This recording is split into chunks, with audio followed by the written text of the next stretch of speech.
in a post-COVID environment where the government, the nonprofits, the tech companies were engaged in false and malicious kind of conspiracy theories, or denying so-called conspiracy theories that turned out to be true, and then using suppression, using censorship to squash discourse on the right, they generated such extreme distrust that obliterated the system they were trying to create. Thankfully, it was a terrible system.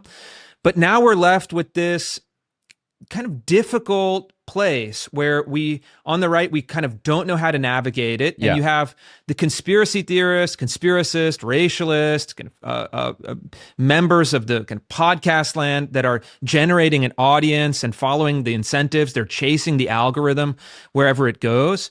And then you have on the other side some, I think, well-intentioned, smart, talented, rigorous people who are creating intellectual products that nobody wants to buy. And so this is the perennial white paper problem. And look, like, how do you divide the blame? At a certain point, it doesn't really matter. But what I think matters is figuring out what are our principles for navigation. How do we navigate? How do we talk? How do we think? How do we guide others? And I think that's really where the need is for someone to relay a sense of how to navigate this environment, how to navigate through this chaotic discourse that we see. And then for those of us also to maintain our cool, to say, all right, a certain amount of people will never be dissuaded from believing that, the moon landing was fake. And at the end of the day, that's fine. I'm not really too bothered by it. Yeah.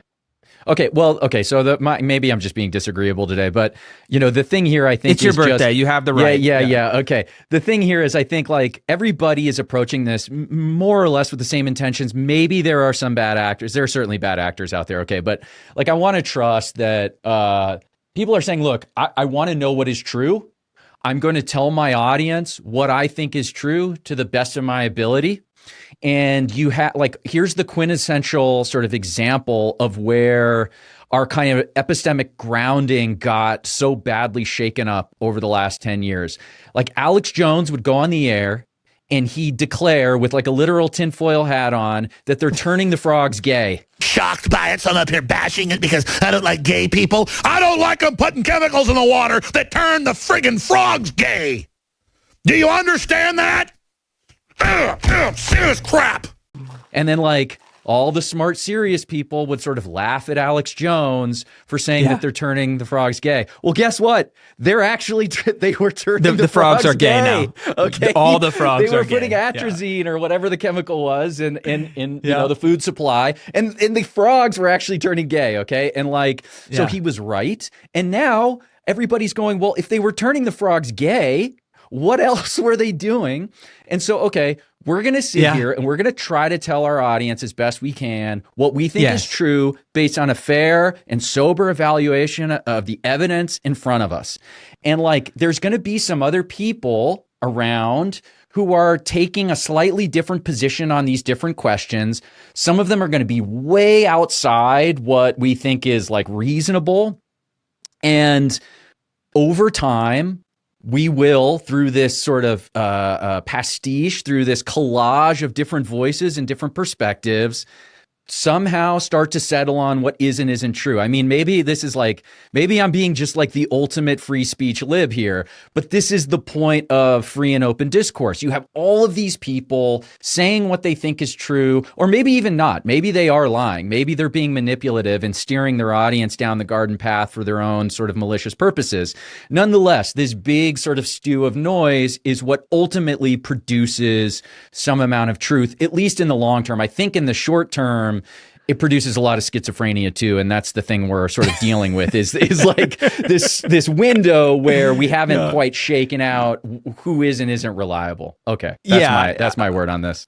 Yeah, no, I think there's a lot of truth to that. The frogs are gay. That is confirmed. It's confirmed. And even actually to tie it into our previous thought, I actually visited the headquarters of the John Birch Society last month. Nice. As part of a reporting project. I was driving through town. I'd learned that they're in Appleton, Wisconsin. And so I visited the office.